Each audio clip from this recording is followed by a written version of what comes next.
I haven't done nothing like this before, but fuck it, I guess. I'm gonna talk about One Piece chapter. Where are we on? 1095. There you go. I know it's late, but fuck it. I've been thinking about doing this for a minute, so I'll just do it. So, I guess the first thing to talk about is, well, Saturn just like beat up Sanji. I guess just like looked at him, made him do the Sun God Nika pose, and he's not knocked out, but like he couldn't move. That's what he said. I cannot. What did he say? Like anyone else can't move or some shit like that. And then Frankie had to clutch up and save Luffy from Saturn. But speaking of Saturn, he had some words for Kizaru. He was disappointed in him. The whole animal thing is just disappointing if you think about it, honestly. Like, how do I put it?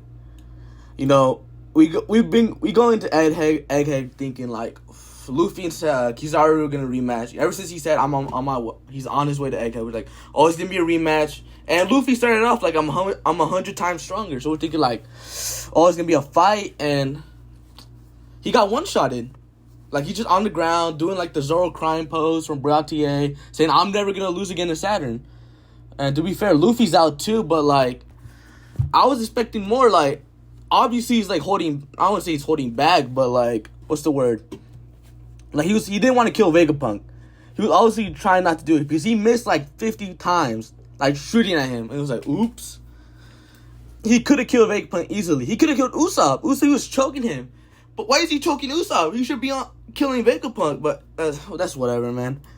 You know, every single time the Admirals were fighting, they're always hold back. Like when Sabo went to the Holy Land, we were thinking like, people are saying like, the commanders, they beat the Admirals, right? But now we know Fujitoro was helping the revolutionaries. He was freeing the slaves, and Greenbow was fighting him. And he can't go all out in the Holy Land because that's where the Celestial Dragons live. I don't know. I hope the Admirals are onto something, man. Because like right now, I'm putting everything into the Red Dog, and I guess Kuzan too. He's fucking around with Blackbeard. Him and Garp have been popping off, I guess. But let's move on to the juicy stuff. We got Kuma's backstory. Oof. I don't know.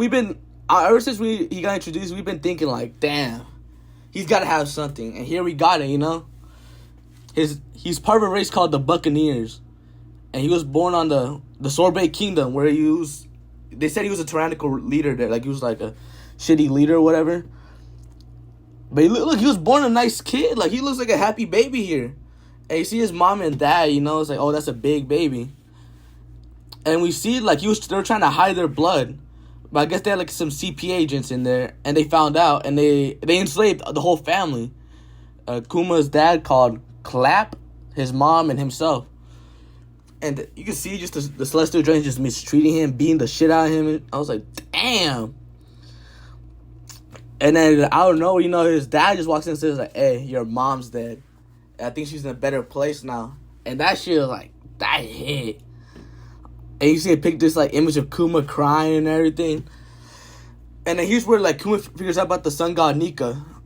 And then his dad's dancing to it, telling him like, you know, Nika, he puts a smile on people's faces. You're gonna be free under the sun one day in the ocean. And he starts dancing. And he gets shot. I was like, at this point, bro, kill them all. Celestial Dragons, they gotta go. Chapter 1100, Dragons killing Saturn or some shit. He's gonna do it. But Akuma was the biggest part, but a part of his flashback, we get the biggest shit we could have gotten. God Valley.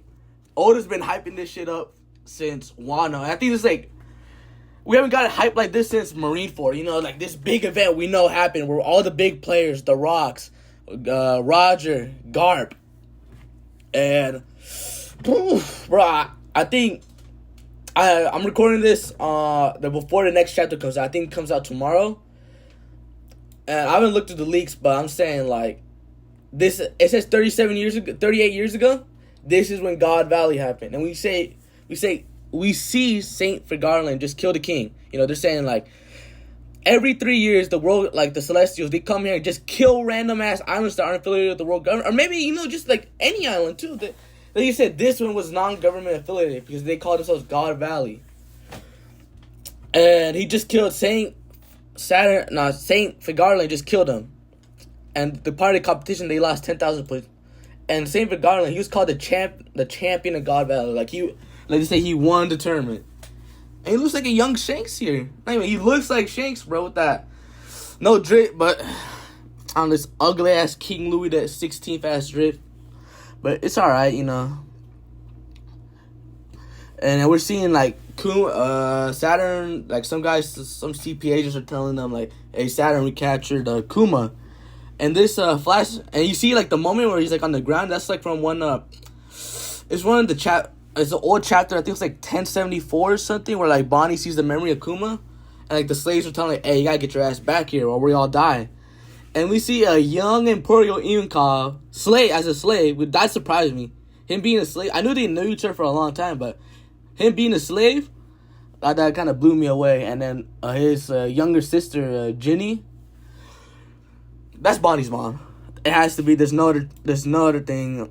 I don't know. She's eating a piece of meat, That has to be Bonnie's mom. Not the other way. And then they're saying, like, Imka's saying, like, hey, bro, I want to live, bro. I don't care about these people say. And going back a couple pages, you see, like, these 6 chests, right? And I think it's obviously decent where, like, some devil fruits are, Like I said, Kaido got his devil fruit from Big Mom after God Valley. One of these has to be Kaido's. And I'm thinking, I don't know how young Kuma and Imiko got their powers, but they're being hunted, so they definitely have to eat in the devil fruit. So I think Kuma and Imiko get their fruits here. It's probably one of the chests, And I don't know what else. So like next chapter, I hope it comes out tomorrow. I think it's about to be gas. It's about to like, bro. We've been waiting for God Valley so much, and I hope Oda just takes his time with it, man. I want to see, like, what happened, the big players, why was Rox here? Because if Rox was just, they called Rox a terrorist. And terrorists against the Celestial Dragons? Fuck it, bro. Kill them all. They deserve it. Fuck it. I want to know, what was Rox's motivation, Like, why is he doing this shit? Why this?